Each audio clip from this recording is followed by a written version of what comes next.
how has your entrepreneurship journey been for you? Because this is even a 501c3, that is a business, and you are running this while full-time police officer and part-time Coast Guard. Like, you're doing a lot of things. And we're about to add another thing. This we are, yeah. And I just learned today, and Jacob's here sitting in the back, that I am an entrepreneur. I could barely even pronounce the fucking thing, but I guess I am that. Which honestly, I never thought of like, hey, I want to be an entrepreneur one day, or I want to do this. It was kind of just an idea to give that back to the community. And then we've gotten so much support from so many people that now we're able to do good. Yeah. So that's awesome. You're making a real change, which, you made a real difference. Yeah, I appreciate it. And now it's cool to be able to work with you guys, get this partnership to do even more. So you're an entrepreneur. Now you're playing with other entrepreneurs. One of the best entrepreneurs at my age that I know here is Tony. Thanks. Let's talk about it. He's white smoke at my age. No, dude. This is your chance now. Seriously, time to shine. And I'm going to put a little bit of pressure on you because... Of course you are. Yeah. You always do. You have done a lot of unique things. I'm not going to dive into every single one of your many businesses. But the one that is the most prevalent is your self-storage facilities. And you have been strategic and come up with unique ways to do it. And that's something that I think you should be proud of. And you should explain to this new entrepreneur how you made it through these struggles and got to the point where it's been a success. Yeah. Well, I think first and foremost, I need to give credit to my parents also. My dad in particular in relation to the storage. My mom overall, and just kind of getting my brain working in a way where everything, I view things through the eyes of a business plan, Yeah, my dad had a storage facility, still exists. It's called Affordable Self-Storage. It's out on Treasure Island right now. And that was built out of shipping containers. And, I think a lot of people think of storage and especially nowadays, there's a lot of money being thrown towards storage facilities. And it's something that a lot of people want to do. But there's a big barrier to entry with it in the sense that, you think, well, man, I got to come up with millions and millions of dollars to buy this property and even more millions to build a storage facility on it. Forget it. I'm not going to get into that. I'll do something else. But the reality is that I didn't feel like that was the case. I felt like and I still feel this, that there's a creative solution to everything in any kind of business that you're doing. If, you just got to think outside the box a little bit. I focused on properties that you can lease, for example. So initially there wasn't enough money there to go and buy a property and do a build out. Even a couple of years ago, the most recent one that I opened up was with two buddies of mine, both of which also went to Sarah High School, by the way. Small world. Yep. So we opened up Bayshore Storage in Daly City. And what we did there was, it was when COVID hit, I'd seen that commercial real estate leases had started to tank as far as the price per square foot on them goes.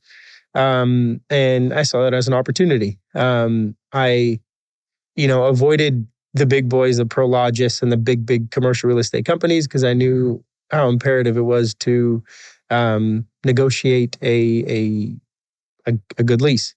So, we were able to do that. We built, I think, a little over 450 units over there.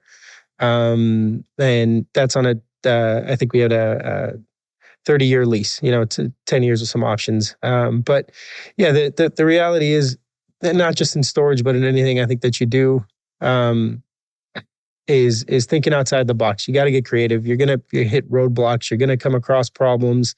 And unless you can think creatively for those solutions, you're not going to get anywhere. So, that's kind of what you got me into the storage side of it. You've thought creatively multiple times. You and your business partners have done a lot of cool things with a lot of different businesses. One of the ones that I thought was really cool, and I'm going to push you on this. We're going to talk about this because I would like to do this with you, and we're going to open one somewhere if we can find the same deal.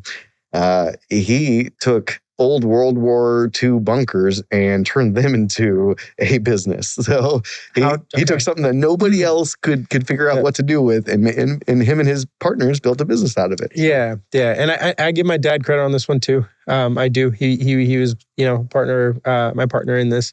But it's called the Presidio Wine Bunkers. So it was if I'm not mistaken, it was actually built in World War I. In the Presidio, it was an old ammunitions bunker that was converted. That we converted to wine storage. Just so happened that the temperature and humidity for storing ammunition is absolutely perfect for storing wine. Amazing. I already want to go. Yeah. It's neat. It's a historical landmark, and once again, we'll do a wine tasting there. Yeah, we can do a wine tasting. We can do another podcast over there if you want, right where they used to have the cannons down, and then that shot over the hill into the bay. So yeah, that place is pretty neat. And once again, there, you had to be creative in the fact that you're dealing with a historical structure. You can't. When you're trying to build a storage facility in a historical structure, you have to think creatively about how you're going to do it. So nothing was disrupted on this bunker at all. There wasn't one screw that's put into a wall. Yet, we have hundreds of wine storage clients inside that place. So, yeah.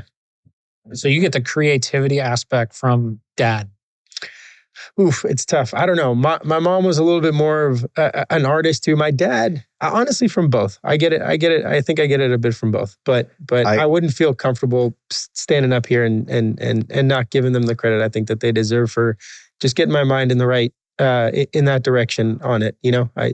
For sure I've done some things on my own, and a lot by myself. But at the end of the day, I do got to give them the credit that they just kind of help push me in the right direction. Awesome. So, he definitely got his grit from his dad.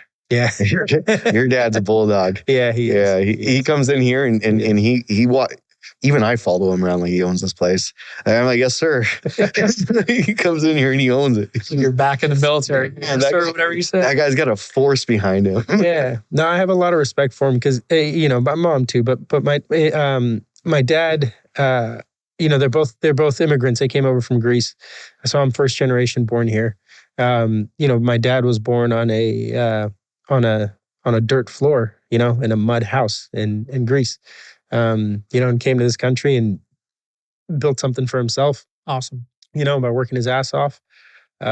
So yeah, I always feel like I have something that I have to live up to. I got something that I can't fail in my mind because of that.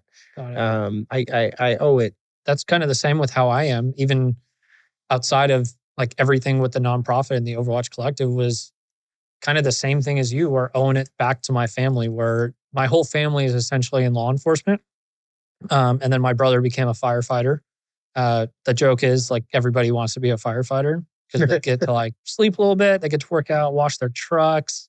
They only work 3 days a week. Yeah. I mean, or you can, go on and on and on. But so I'm fourth generation law enforcement in my family. And then my grandfather, my dad was in the military. So I pretty much came out of the womb knowing that I was going to be a police officer and then also in the military in some aspect. So I think it's the same. And so for you. No, wait. We're going to stick with that for a second. Wait. Pause. What's up? Oh, no. You can't just go that far and not go.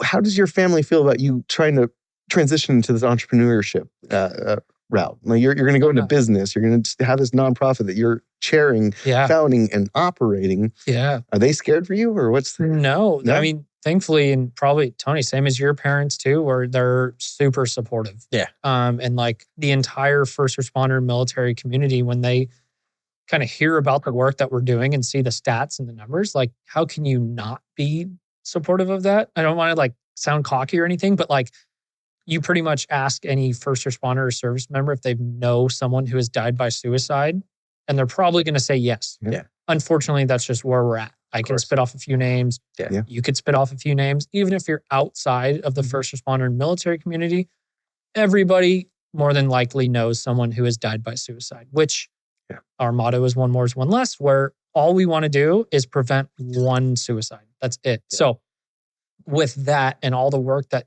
kind of goes into this on top of being a full-time police officer in the military reserves, it's like, give it up to my parents. They're super supportive, and That's awesome. all my other family and friends and everything. So they love it. They're super supportive. Nice. I know times are tough, especially living in the Bay Area. It's super expensive out here. Obviously, I'm not getting paid. None of the board of directors are getting paid at the Overwatch Collective. It's all voluntary status. So definitely difficult, but very supportive. Yeah, it's just like a startup of any sort. You gotta pay your dues. You gotta put your money in. You gotta make the thing run. But you're putting in a lot of time. So hopefully, if everything goes well, you'll get this to a point, and hopefully we can help you get to this point where you can make this a career, make it a good thing, where you can Yeah. dive in Hope so. full-heartedly. Yeah, that is the goal.